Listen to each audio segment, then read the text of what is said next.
Breaking news Warangal జిల్లా వర్ధన్నపేట బంద్కు పిలుపునిచ్చాయి అఖిలపక్షం ప్రజా సంఘాలు। వర్ధన్నపేటలో వ్యాపార వాణిజ్య సముదాయాల బంద్ కొనసాగుతోంది। శాంతి భద్రతల సమస్య తలెత్తకుండా పోలీసులు మోహరించారు। 100 పడకల ఆసుపత్రి నిర్మాణం వర్ధన్నపేటలోనే చేపట్టాలంటూ డిమాండ్ చేస్తున్నారు। వర్ధన్నపేట మండలంలోని కట్రియాల వద్ద ఆసుపత్రి నిర్మించేందుకు భూమి పూజ చేశారు ఎమ్మెల్యే నాగరాజు। దీంతో ఆసుపత్రిని తరలించొద్దంటూ 10 రోజులుగా రిలే నిరాహార దీక్షలు చేస్తున్నాయి ప్రజా సంఘాలు, రాజకీయ పార్టీలు। ప్రభుత్వం నుంచి ఎటువంటి ప్రకటన రాకపోవడంతో ఇవాళ బంద్కు పిలుపునిచ్చింది ఆసుపత్రి సాధన సమితి।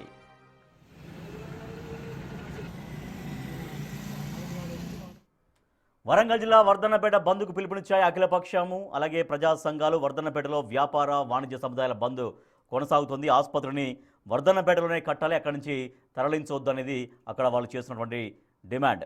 మా ప్రతినిధి వేణు మరింత సమాచారం అందిస్తారు।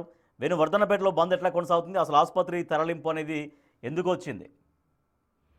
అదే ఉదయం నుంచి కూడా వ్యాపార వాణిజ్య సముదాయాలని కూడా స్వచ్ఛందంగా బంద్ పాటిస్తున్నాయి। ఈ రోజున 10వ తేదీకి రిలే నిరాహార దీక్షలు చేరుకున్నాయి। అందులో అధికార పక్షం సంబంధించినటువంటి నేతలు, ప్రతిపక్ష పార్టీల నేతలు, ప్రజా సంఘాలు, తెలంగాణ ఉద్యమకారుల సంఘం అందరూ కలిసి 100 పడకల ఆసుపత్రి సాధన సమితిగా ఏర్పట్టే ప్రస్తుతము ఈ దీక్షలు కొనసాగుతుండగా ప్రభుత్వంపై కొంత ఒత్తిడి పెంచేందుకు ఈ రోజున వర్ధన్నపేట మున్సిపాలిటీ టౌన్ లో బంద్ పాటిస్తున్నటువంటి సిచ్యువేషన్ అయితే గత నెలలోనే ఎమ్మెల్యే నాగరాజు వర్ధన్నపేటలో 100 పడకల ఆసుపత్రి నిర్మించాలంటూ 5 ఏళ్ల నుంచి డిమాండ్ ఉంది।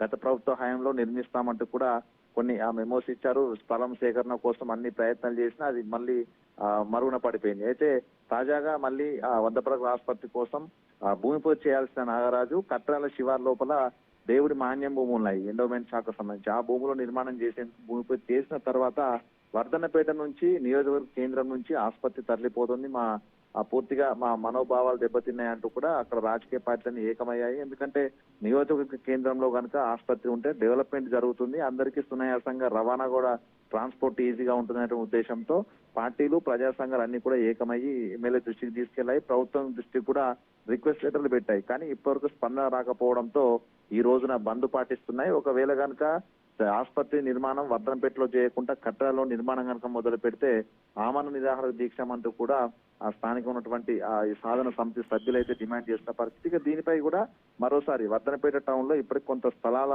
సేకరణ ఇబ్బందిగా ఉంది, ప్రభుత్వ స్థలాలు అందుబాటులో లేవు కాబట్టి నియోజకవర్గానికి సంబంధించినటువంటి దాదాపు ఈ 6 మండలాలకు కేంద్రంగా ఉంటుందని కట్టడలకు తరలించాలంటూ కూడా ఎమ్మెల్యే నాగరాజు చెప్తున్నారు। సో దీనిపై అటు పూర్తిగా ప్రతిపక్షాల, అధికార పక్షానికి సంబంధించిన నేతలంతా కూడా మూకుమ్మడిగా నిరాహార దీక్షలు చేస్తున్నందుకు కూడా కొంత ఈ అంశానికి సంబంధించి ఉద్రిక్త పరిస్థితి కొనసాగుతుంది। మరోవైపు అధికార పార్టీకి సంబంధించినటువంటి నేతలు కూడా నిరసన దీక్షలో ఉండడంతో ఓవైపు అటు ప్రతిపక్ష, అధికార పక్షాల మధ్య ఏమైనా శాంతి భద్రత మధ్య తలెత్తుందా అంటూ కూడా పోలీసులు కూడా మోహరించారు। ఇక దీనికి సంబంధించి ఎమ్మెల్యే కనుక కొంత ప్రెజర్ చేస్తేనే మళ్ళీ తిరిగి తన ఆలోచన విరమించుకొని వర్ధన్నపేటలో నిర్మాణం చేయడానికి వస్తారంటూ కూడా భావిస్తున్న నేపథ్యం ఉంది। ఇక దీనిపై ఎమ్మెల్యే ఏమైనా స్పందిస్తారా, లేకుంటే నిరసన దీక్షలు ఏ స్థాయికి వెళ్తాయంటే ఒక చర్చ అయితే నియోజకవర్గంలో కొనసాగుతూ ఉంది। Rajesh, right, thank you Venu. Warangal జిల్లా వర్ధన్నపేటలో బంద్ కొనసాగుతోంది। 100 పడకల ప్రభుత్వ ఆసుపత్రి వర్ధన్నపేటలోనే నిర్మించాలి అంటూ కూడా బంద్ జరుగుతోంది। ఆసుపత్రి సాధన సమితి బంద్కు పిలిపించిన నేపథ్యంలో వ్యాపార వాణిజ్య వర్గాలు స్వచ్ఛందంగా బంద్ పాటిస్తూ ఉన్నాయి।